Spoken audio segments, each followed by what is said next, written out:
that chapter 40 through the balance of Isaiah, through 40 through 66, is remarkably different than what we've been looking at in Isaiah.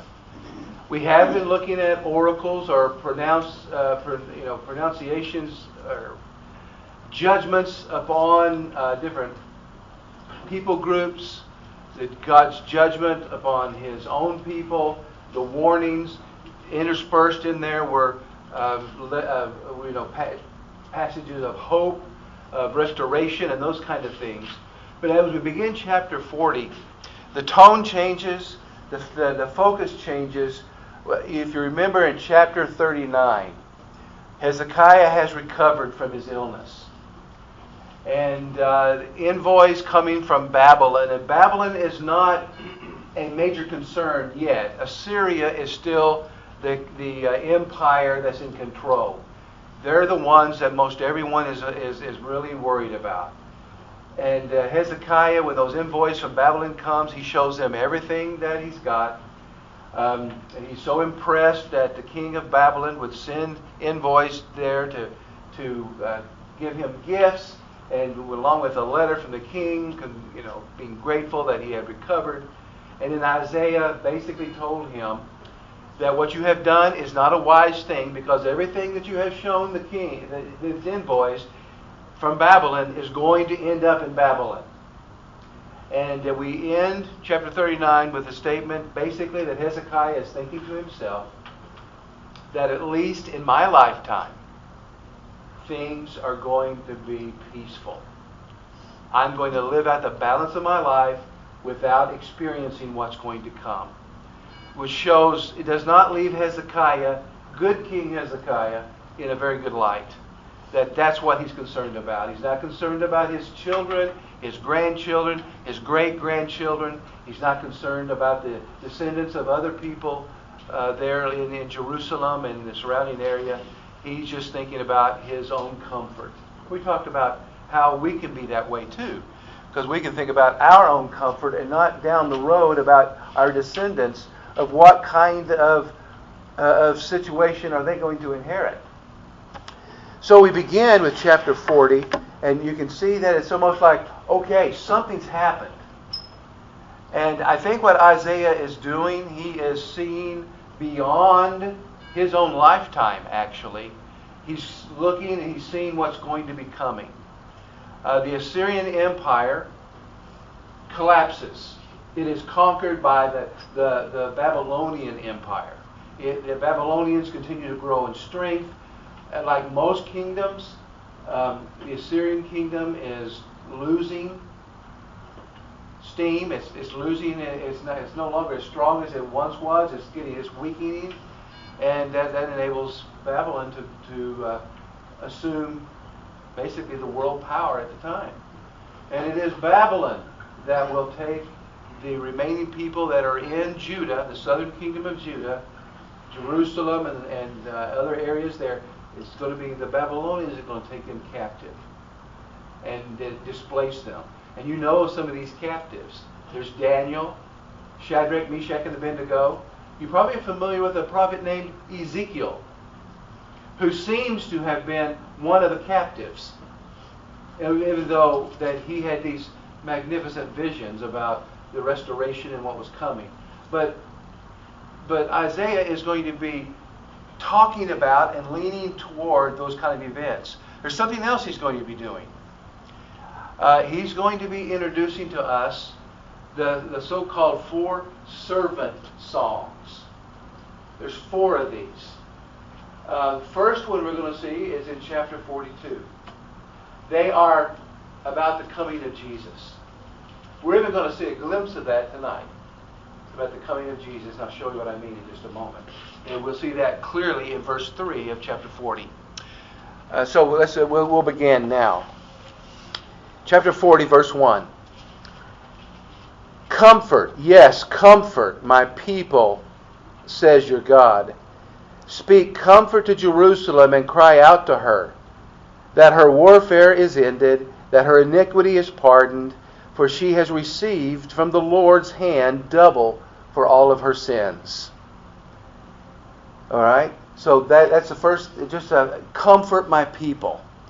So you get the impression that something really has happened. And what I believe has happened is now he is speaking about the future, the Babylonian captivity. You know, one of the, and we're going to see this in this chapter, one of the things that you and I don't always recognize is that what we find written in the Bible was not written in a vacuum. There's things going on all around them. There's things going on historically. There's things going on among the people. There's certain kind of practices. All this stuff is going on, so it's not like it's just written in isolation. It's not a monk tucked away in a monastery somewhere writing this stuff. This is a prophet living in the midst of Jerusalem who's writing this. And there's all kinds of things going on around him. Fortunately today we have something that a lot of people in the past did not have. And that is we have an abundance of information about what was going on historically at this very time. What that does, it helps us understand, the background of some of these statements. For example, comfort my people. Why? Why do they need comforted? Well, can you imagine if you were, and your whole, everyone for the most part has been not only conquered, many have been killed, others have been carried away into captivity, displaced. It looks like God had totally forsaken them. It looks like the gods of the people, the pagans, seemed to be more powerful than God himself, because God did not prevent this from happening to us. If we were living in Jerusalem at that time, when the Babylonians came in 586 BC, we would be wondering about that. And we're even going to see that in this chapter. There's a lot going on. Are you familiar with Genesis chapter 6? First four verses are very curious. It talks about the wickedness of that day. It talks about the sons of God saw the daughters of men and took wives for themselves, and then that the Nephilim, or the giants, were on the land at that time, and that it was growing increasingly wicked, and you end up finding that only Noah, finds grace in the eyes of the Lord. It's a very, very violent and wicked time. And it's kind of curious, why are those verses even there? Well, yeah, it's telling us for the necessity of the flood, but there's something else going on. When I was in school, this is what we were taught, basically, by the textbooks that we were using. We were told by the textbooks, our professors thankfully did not push this idea, but the textbooks told us things like this, that what happened is Moses was copying down information from some of the pagan groups, because there was this very, very famous legend, and what that famous legend was called the Gilgamesh epic. It has a creation story in it. It has a flood story in it.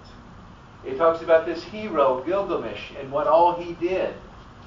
And there are similarities, but to be perfectly frank, there are a lot of differences in those stories.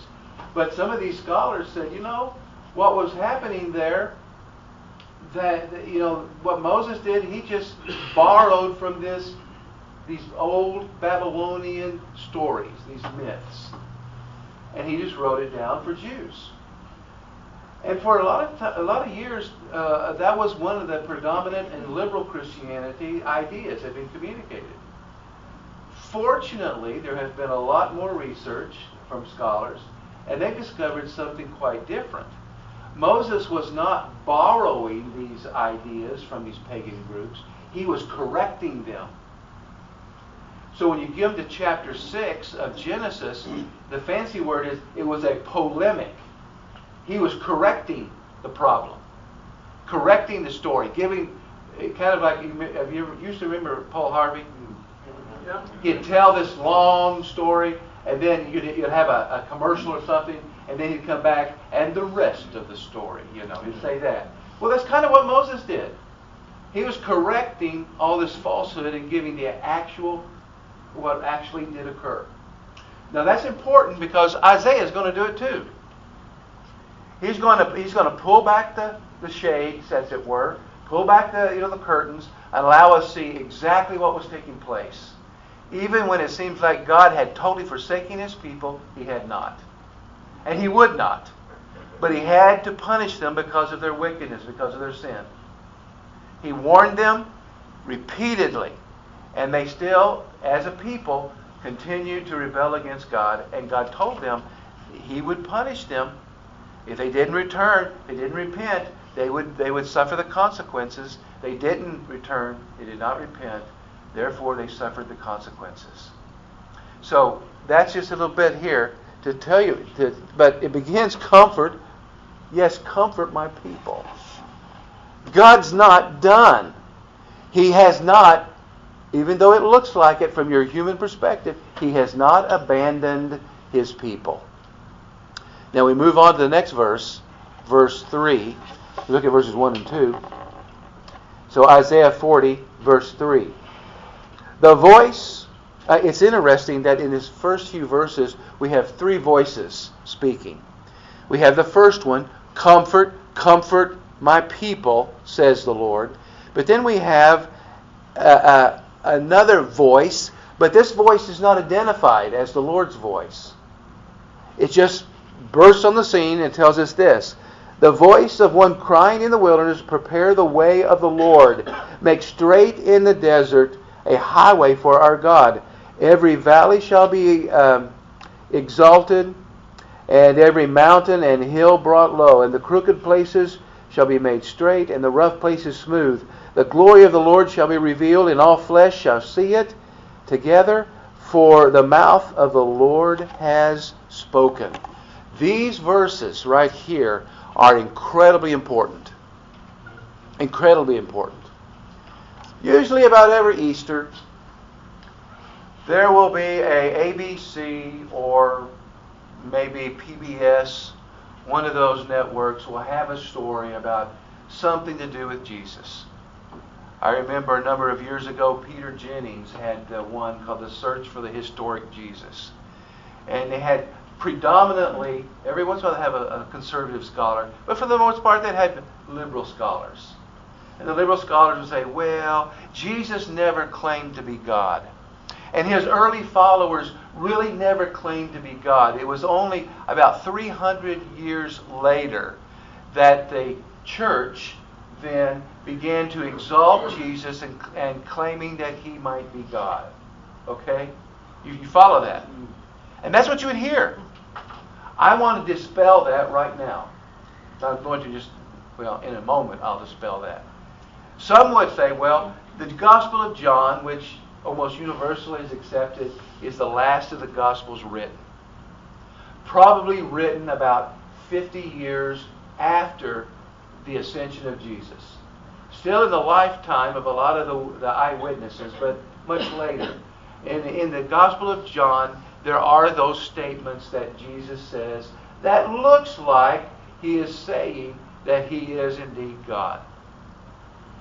But these liberal scholars would argue that's just much later. And that's after the legends start to develop. And so the earliest gospel that we have is, again, almost without exception, accepted as being Mark's gospel. All right, you with me? Mm-hmm. So Mark is the earliest. So Mark was written within 20 years of the resurrection. Maybe even closer to it, within 10 to 15 years following the resurrection of Jesus. Okay, you got that? So it's close. Now, I just read in your hearing this.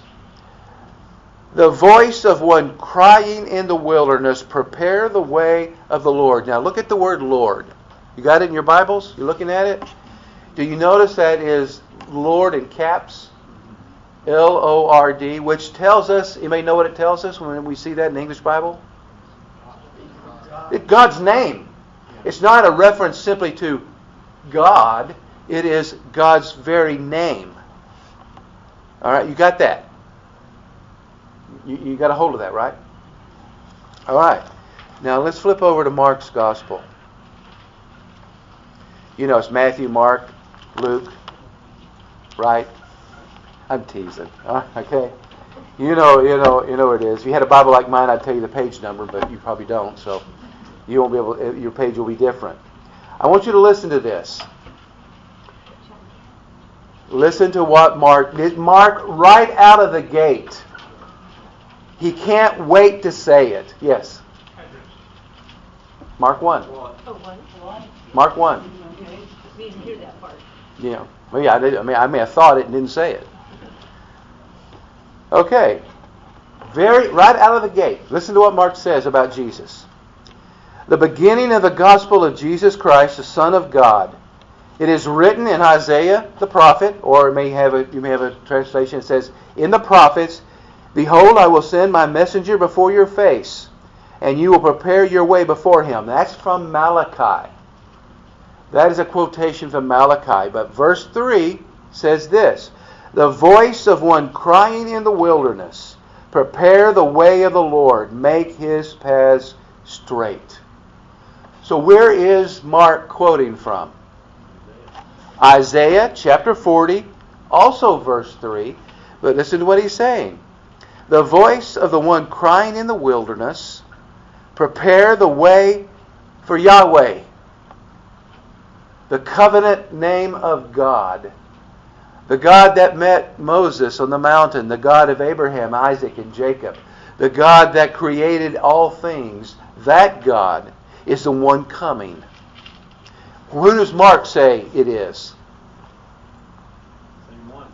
Jesus. That's who he says Jesus is. So Mark, right out of the gate, claims that Jesus is God. You see how quick that is? I have no idea why some of the liberal scholars are so blind to the obvious. But they can be. So here, the heralding of John the Baptist. He's the voice, because he's asked, who are you? Are you the Messiah? Are you a prophet? And John's response to those inquiries was simply, I am a voice of one crying out in the wilderness, prepare the way of the Lord. That's what John says about himself. So where's he quoting from? Same place. He's just saying, I'm the voice who's proclaiming it, and who's coming. You see? Well, Jesus is. Right?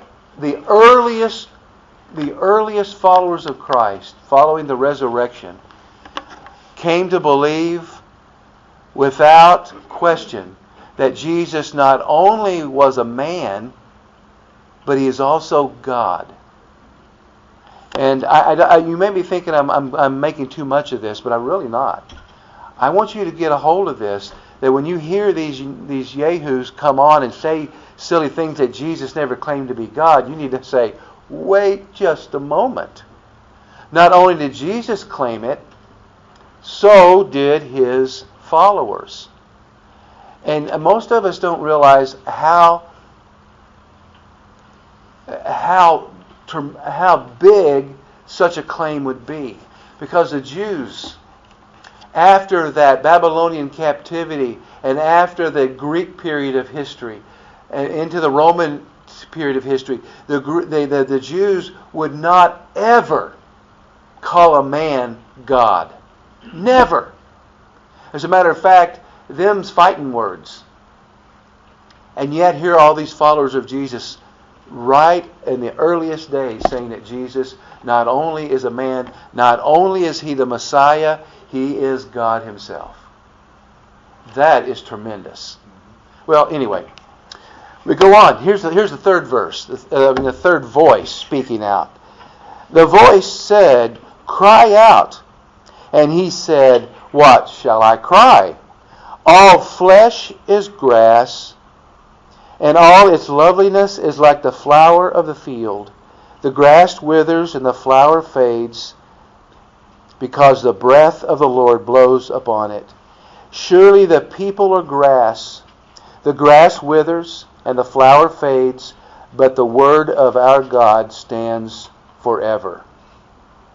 All right, in this paragraph, verses 6 through 8, there is a very important declaration. Remember what I said a moment ago. The land is devastated. The people of any kind of stature, of notoriety, of influence have been moved from Israel and from Judah to Babylon. They have been marched out of the country. Now, only what's left is the poorest of the poor. Now, it looks like the gods of the Babylonians they're stronger than the God of the Jews.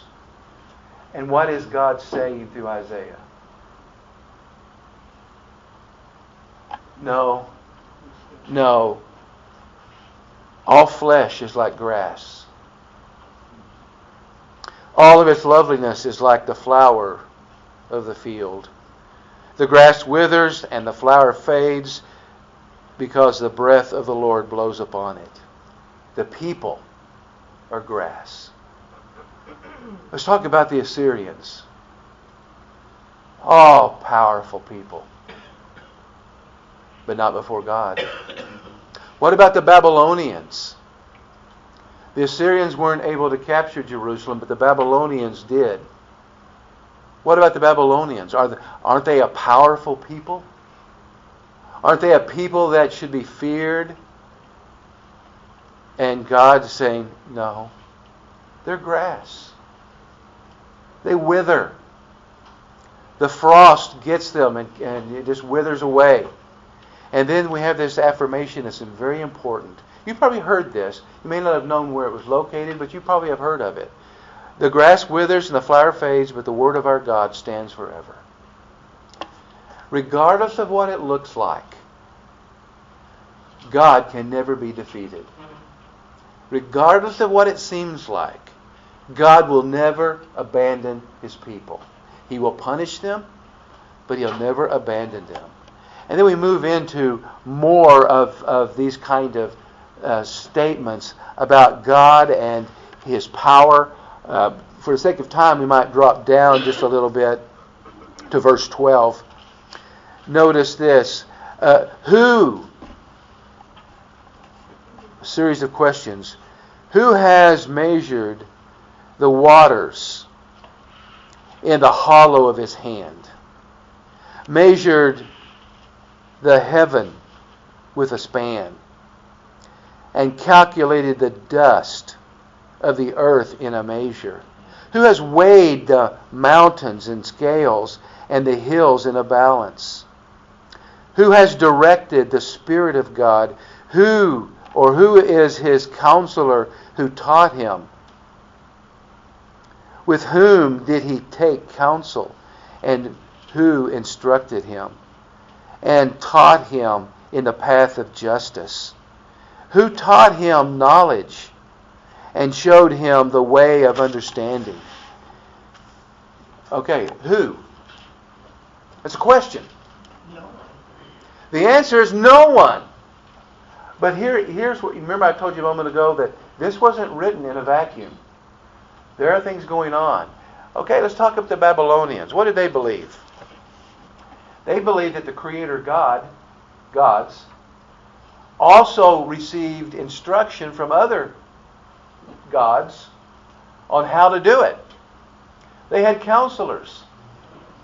They had other people, other beings helping them do in the creation to create it the right way. So God is just simply asking the question through Isaiah's pen, who instructed me? Where did I need to gain knowledge from? Who did I need to consult to figure out what to do? And the answer to that is understood to be no one. No one.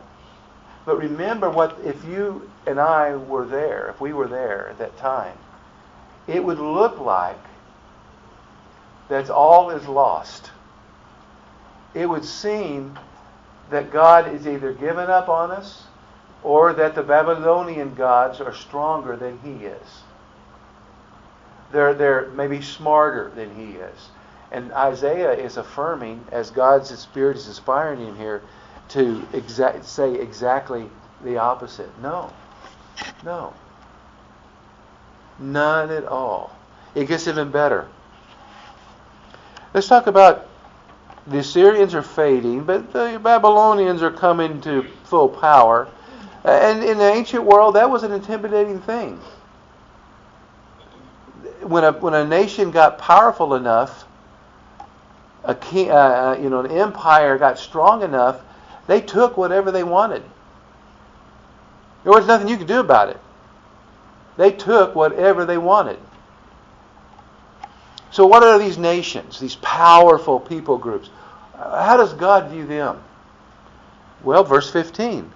Behold, the nations are a drop in the bucket, and are counted as small dust on the scales. Look, He lifts up the isles as the very little thing. Lebanon is not sufficient to burn, nor the beast sufficient for a burnt offering.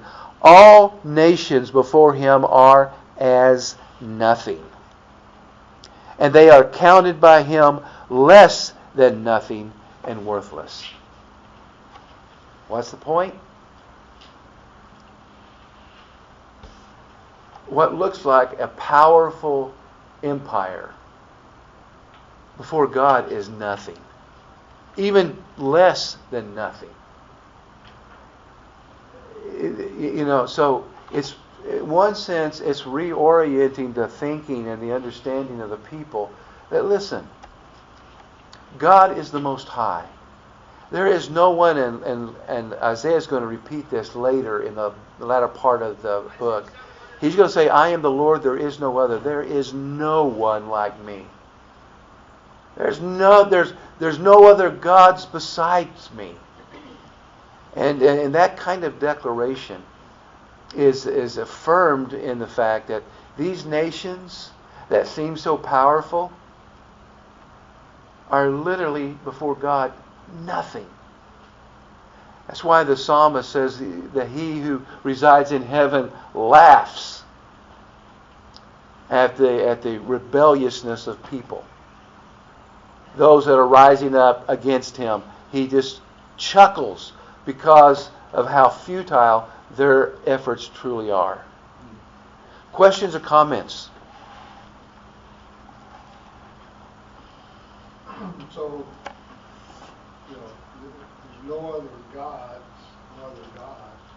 but all these pagan people worshipped something. Were they worshiping demons? That's what it says in Deuteronomy, that they were worshiping demons. And there's other additional things there we'll find, especially in the book of Daniel. We meet there a group that's referred to as the Watchers in Daniel. It's mentioned twice in chapter 2 that there are these spiritual beings that are simply called Watchers. They pay attention to what's going on the earth. There seems to be, and a lot of research in more recent years have revealed this, that the ancient people believed, I'm not affirming this as being true or not, but it is obviously an established belief that they had, that there were spiritual beings that were not demons, that were very active in the spiritual world, even in a sense of motivating some of the actions of some of these kingdoms. You find that also affirmed in Daniel, where he talks about the prince of Persia, the prince of Greece, and even says to Daniel, and your prince. Now we know the identity of your prince, your people's, the prince for Israel, is a being named Michael. And we could explore this as far as we could go, which is pretty limited, really. But apparently there are these spiritual, and there are those that are malevolent or evil. that we would not call them demons because they don't fit the category of a demon that later Testament observes, but they are fallen evil creatures. Satan apparently is one of them, perhaps even the leader of them, most likely. So, In Job, when they talk about angels or whatever ascending to and fro, is that the watchers going? well, when you go to the book of Job, you have a very unique dynamic there that has been, I think, really misunderstood a great degree. You have a group of spiritual beings called the sons of God. That's what they're called. They're called that in chapters 1 and chapter 2 of Job, and also in chapter 38 of Job. You have the sons of God sang when God created everything, created the creation. They're always called the sons of God. Angels are never called the sons of God. They're never called that. But then when you get to Genesis 6, you have, again, the sons of God. And we've explored that in the past, and I don't want to go too far afield today in dealing with those. But it could very well be that what Moses was doing in the first really 5 verses of Genesis chapter 6 was laying the groundwork and really correcting the false and theology of the Babylonian myths. The Babylonian myths basically had this. They had Apkallu. The Apkallu were believed to be beings that ascended, they're godlike, descended from heaven. And what they did was they married women. These are not humans. They are these spiritual beings that took on physical form. They married women. They even had children, where the idea of the Nephilim come from, or the giants that contribute to the violence. That these beings taught men humanity, things that they were not permitted, people that is, were not permitted to know. Taught them how to use what we would call drugs. They taught them how to take iron and make weapons out of them for war. Taught how to find secret knowledge, which in the Deuteronomy the people are warned, do not seek the dead on behalf of the living. Don't you go necromancy. Don't try to consult. No seances, in other words. Don't look for hidden knowledge. That is something that you are not to seek after. But these beings apparently did. Now, the Babylonian stories said that these individuals were good. And Moses says they were evil. They're bad. Because their activity leads up to the flood. So, kind of leave that where that is. I know you may be curious about more of it, and maybe we'll get to more later. But we get another section or two that's very important here. If you drop down into look down to verse 21. Well, verses 18 and following. To whom then will you liken God? What are you going to compare God to? Or what likeness will you compare to Him? The workman molds an image. The goldsmith overspreads it with gold. The silversmith casts silver chains. Whoever is too impoverished for such a contribution chooses a tree that will not rot, and he seeks for himself a skillful workman to prepare a carved image that will not totter or will not fall. So what are you going to compare God to? The idols? The idols of the people? The idols of the Babylonians, for example? Is that to whom you're going to compare God? And the obvious answer, the implied answer to this particular inquiry is simply, there is no one like God. And certainly the gods of the pagans were not like God. This may be helpful too. What was the purpose of an idol anyway? Well, it was to be a visual representation of a particular god or goddess that the pagans were going to worship. All right? But it doesn't mean that that particular god looked like that particular idol that they made. It was believed by the ancients that what you would do is if you made a nice idol, overlaid with gold, silver chains around it, something very expensive and impressive, that would attract the deity that you were worshiping to it. It was like an invitation to come. We will worship you. Here is what we represent. You come and be among us. Here's this particular representation to attach yourself to.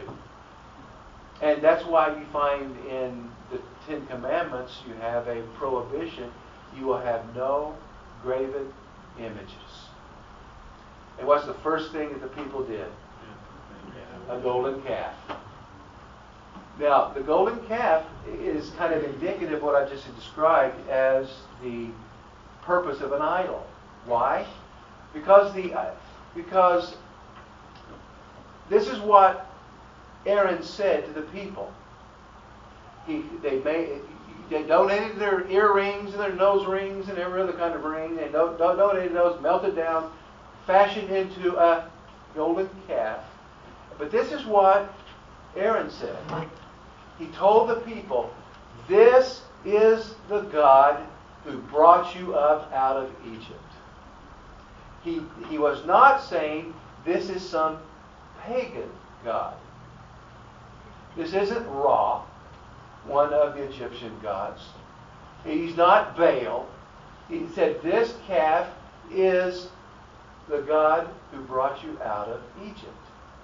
So what Aaron was saying is this is the physical representation of the God who was responsible for the 10 plagues. This is the God that parted the sea.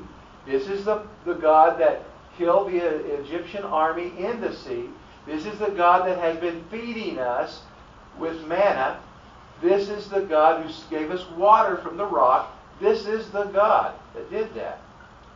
So that idol was to represent the God of the Jews, Abraham, Isaac, and Jacob.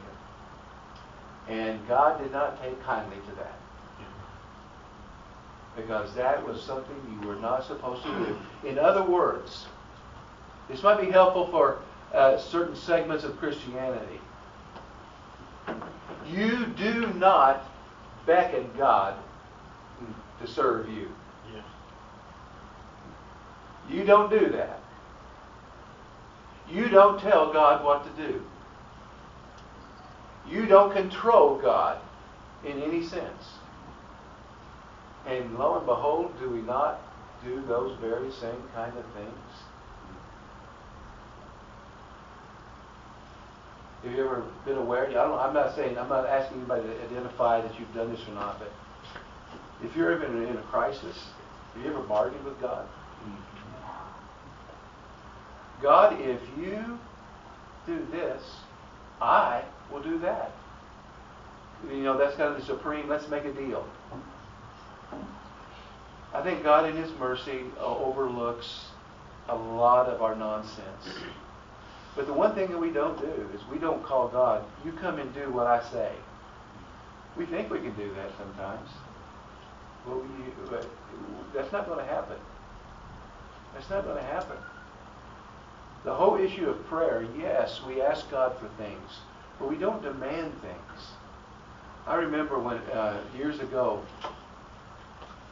right around 1985, there was a fellow on Christian radio that had a call-in program, and it was called Darren's Coffee Shop. I'll never forget that. And he thought he was praying with boldness. But he thought in his prayer, at least what he was saying, he thought that, he could tell God what to do and tell him how to do it. I was always very uncomfortable with that. Because I don't remember if Darren said this or somebody else said this, that you should never pray, thy will be done. You should pray, my will be done. That's what it means to pray with boldness. I think that's just dead wrong. Just totally wrong. You don't do that to God. So, remember, everything's devastated. People are captives. So where's God? And what is He like? Look at verse 21. Have you not known? Do you not know this? Have you not heard? Has it not been told to you from the beginning? Have you not understood from the foundations of the earth? A series of questions. Don't you know this? Aren't you aware of this? Now this is reminiscent to another man, or questions that were asked of another man by the name of Job. Job, if you read the book of Job, some of you ladies, if you're in the Bible study on Sunday mornings, the ladies' Bible study, you're in Job right now, and you're probably scratching your head trying to figure out what is going on in Job. Well, Job, even though I don't know if you'll come across all these verses or not, but Job at times, he gets kind of testy. God, I'm not guilty. Why are you doing this to me?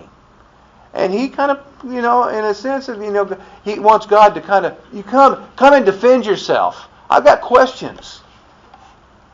And when you get to chapter 38, God does show up. But God doesn't show up explaining anything to Job. You know about Satan. You know about that he was behind all this, all these tragedies for Job. You know that. Job doesn't know that. As a matter of fact, it never occurs to Job throughout the entire book that Satan's behind this. Never does. He just assumes God is doing it. He gets to chapter 38. God shows up and God begins asking questions. One after the other. One after the other. One after the other. He doesn't explain anything to Job. He asks Job questions. Where were you when I laid the foundations of the world? Surely you know, you're so wise, so knowledgeable, and God just bombards him. I forgot how many, if there's 38 questions or something that God asked Job. And Job's response, he's been waiting for this minute. For this opportunity. He's been waiting, and now he's got his opportunity. And you know what he does? Puts his hand over his mouth. I have nothing to say. Have you not known? Have you not heard? Verse 22, he who sits above the circle of the earth and its inhabitants are like grasshoppers, who stretches out the heavens like a curtain and spreads them out like a tent to dwell in. Some interesting stuff here. This is the ancients in Isaiah's day.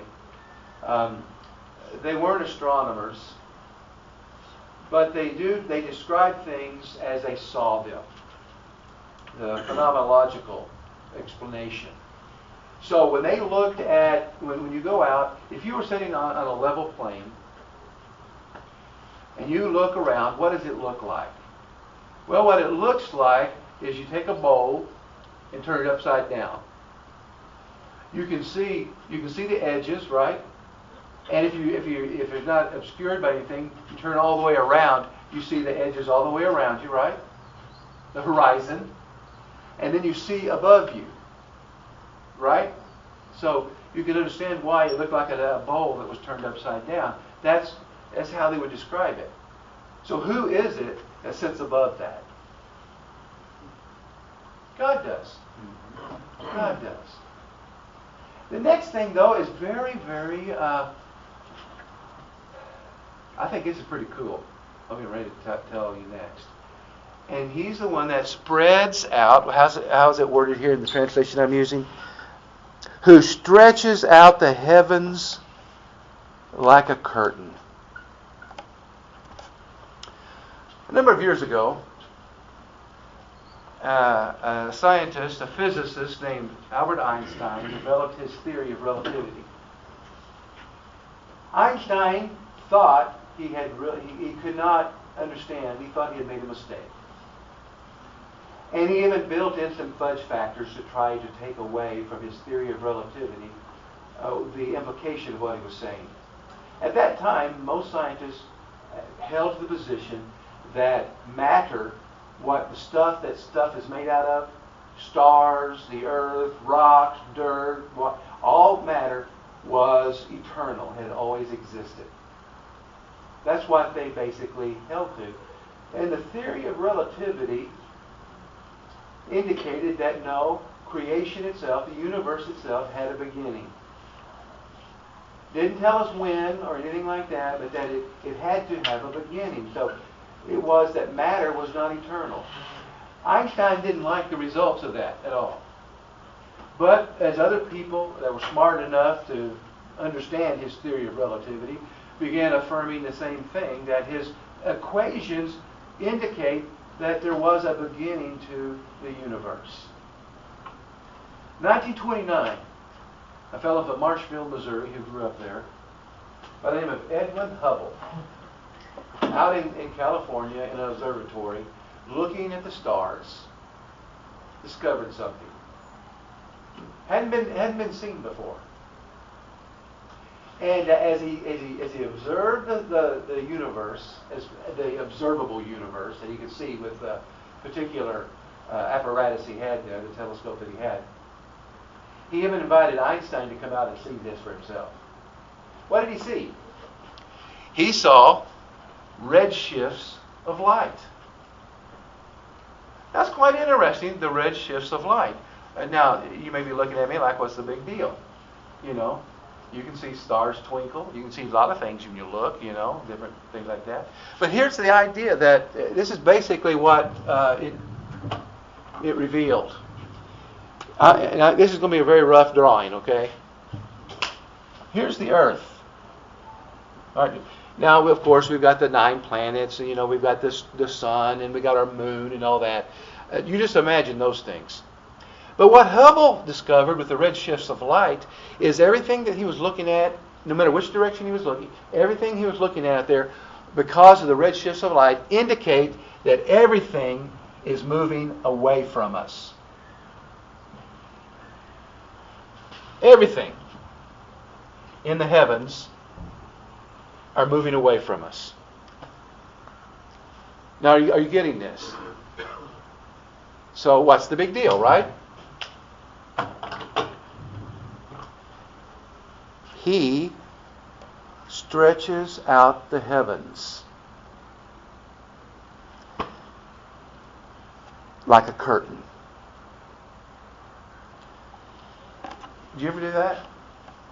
Or you make your bed? You may have a pile of your, you know, you had a restless night and you have everything tied up into a knot. You take them and you stretch them out, cover your bed. In 1929, Hubble noticed that that's what's happening. Those stars you see, so many of those stars you see are galaxies that are composed of billions of stars. The mass of this is absolutely beyond our. It just boggles our minds. But those are moving away from us. Now, here's a question for you. This is just food for thought. If it's all moving away from us, that would indicate kind of that we're in the center, right? That's kind of interesting. That God, in all of His creation, put this little, what Sagan said it was a pale blue dot right in the middle. and we're in such a place that we can see these things occurring. So Isaiah is writing, he who, what is the, now we know that the earth is a sphere, right? They would not have understood it quite like that. But who is it that resides above the circle of the earth? They didn't call it a flat earth. They weren't flat earthers. Yeah. They saw it at least as a dome. And they knew who was above it. Well, at least that's what Isaiah is telling us. And he's also the one that spreads out the heavens, which is a very unique neat statement. And of course, we can go, our time is going to be gone in just a moment, but I'm going to drop down a little bit further. And, God asks him all these questions. He talks about himself compared to, the idols. And then we'll get down to verse, let's just drop down to verse 27. Why do you say, O Jacob, and why do you speak, O Israel, my way is hidden from the Lord, and my just claim is passed over by my God? Have you not known? Have you not heard? The everlasting God, the Lord, the Creator of the ends of the earth, neither faints nor is weary. His understanding is unsearchable. Now here's something he says here. I want you to notice. He says in verse 28, the everlasting God. A number of years ago, Richard Dawkins, one of the four horsemen of the New Atheists, wrote a book called The God Delusion. In that book, God Delusion, he shows that he is a biologist and not a philosopher, because he makes some very, very logical blunders. Okay? One of those blunders is this. Well, if God created everything, who created God? Now, what he did not understand was what's simply called a category mistake. That statement, who made God, assumes that God is part of creation. Is that what Isaiah is saying here? No. He is the everlasting God. There's no beginning. There is no end. God has always existed. He's not part of creation. He's outside of creation. Okay, and then we get to another verse that you're familiar with. He goes on, verse 29. He doesn't faint. He does not wear out. He doesn't become tired. But verse 29, he gives power to the weak, and to those who have no might, he increases strength. Even the youths shall faint and be weary, and the young men shall utterly fall. But those who wait upon the Lord shall renew their strength. They shall mount up with wings like eagles. They shall run and not be weary. They shall walk and not faint. They won't wear out. He will refresh them. And God is one that does not grow tired. He is one that does not grow faint. He is, again, not a part of creation. He is outside of it as the Creator. All right, you got a minute. Questions? I know people are hesitant to ask a question because it takes me 10 minutes to answer it. Andy, I have a question. Okay. Wouldn't the name it, claim it, then doctrine be kind of like them worshiping their idols by, trying to draw God in by saying, well, God, you got to do this and this and this for me. And then also, I watch a lady on Facebook that does a cooking show, and she makes a vision board. And that made me really nervous, too. Name it and claim it. It's a fancy way of what's called the law of attraction. Actually, it's a pagan idea. It's occultic. It's not Christian. Never has been Christian. Never will be Christian. So when you hear Joyce Meyer or you hear Creflo Dollar or anybody else talking about the law of attraction, that is a cultic idea. It is not a biblical idea, and it will not work. You don't tell God what He's going to do. God blesses His people, and we should be grateful for that. But we do not tell Him what He's going to do, and we don't be able to make a positive confession and think that we're going to somehow get what we're going to get because we've made that positive confession. Let me give you a quick example. Back in, I'll tell you what year it was. 1992. In 92, the reason I know because Jordan turned 3 years old when I was with this place, so I can tell you when it was. In Glorieta, New Mexico, there was a young man that also had his child in a daycare there at Glorieta at the big Baptist camp. I got to talking to him because we were waiting for the kids to get out, and asked him where he was serving. He said, I planted a church in Tulsa, Oklahoma. And I thought, that's the last place on earth I think you ought to plant a church. It's got, all these ministries there, all over Tulsa, Oklahoma. And who are you going to get? Everybody goes to church there, right? And I asked him, well, how long has your church been going? He said 6 months. I said, how many people showing up? I was expecting 20. He said, we have a little over 400. I go, wow. Why? He said, well, we live in the mecca of all the name it and claim it. People would go to a car lot and say, in the name of Jesus, I claim this car for myself. A salesman would come out, okay, let's go in and we'll, figure out that. Well, I don't have any good credit. I don't have money. I don't have money for a down payment. I'm just claiming that car. So, and they do the same thing in a lot of places because it's following some of the teaching that's coming out of the Word and Faith Mecca. Bottom line in all that, he said that so many people are so starved for the truth and have become so disillusioned with the name it and claim it stuff that they're looking for a church that actually teaches the Bible to get away from that kind of nonsense. And that's why he, in 6 months or so, had 400 people. They were not new converts. They were people just, climbing off of these mega churches that were teaching that kind of stuff. Yes. So is there ever a time when you can come boldly before God? Oh yeah, you can come boldly, but you don't come as boss. No, but is there? Oh yeah. Because like he would, Christ said, you will be able to do greater works than I do. The things that. So what was the meaning of that then?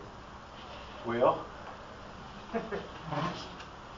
it's like, let me, I know you're ready to go. I can tell some of you are kind of waiting to, but here's the part I want you to hear me. Hear this part. This is, if there's one plight on Christianity today, in America, it is using verses without any reference to context, like we can say, Jesus said, greater works than these you will do. Who did he say that to? Did he say that to Andy DeWitt? That's a serious question. He said disciples. It's disciples. He didn't say it to me. Now there is application to it. But he is talking to his disciples. And that's important to remember. In the year 2024, the most searched verse on Google was Jeremiah 29:11. I know the plans I have for you, says the Lord. To bless and not curse. To blessing, whatever, however it goes. And now a question: what's the context of that verse? What does it mean? To whom did Jeremiah write it? What's getting ready to happen, Jeremiah? Well, the people are wanting to get Egypt's help because the Babylonians are coming, and Jeremiah has said, you're going to be captive for 70 years because of your sin. But God isn't interested in destroying you as a people. He's got plans for you. Good plans to prosper. Does God have good plans for us? I think so, yes. But don't grab a hold of that verse as if it's written specifically for you. Because it's not. Now, we can apply it. We can be blessed by it. But he wasn't writing it to me. Though I can benefit from it. I'm not saying you can't. I'm just simply saying, first you need to discover what is in the context. What does it mean? There's a fella. I'm going to let you go after this, promise. There's a fella that he really believed the Bible. He believed every verse of the Bible. And he wanted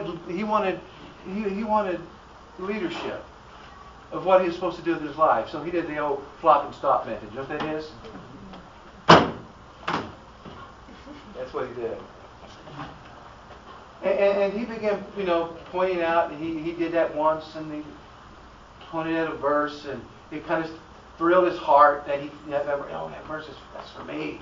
That's for me. And he goes through a series of verses. And finally, he finds all these verses, and then he goes to the last one. So he does, he flops it down. And he pointed, and it said, Judas went out and hanged himself. He didn't want to end on that verse. I wouldn't either, would you? So he does it again, closes his eyes, points to a verse, and says, go and do likewise. Be careful with that one, all right? All right, before you go. And there's a free cat, if anybody wants a free cat.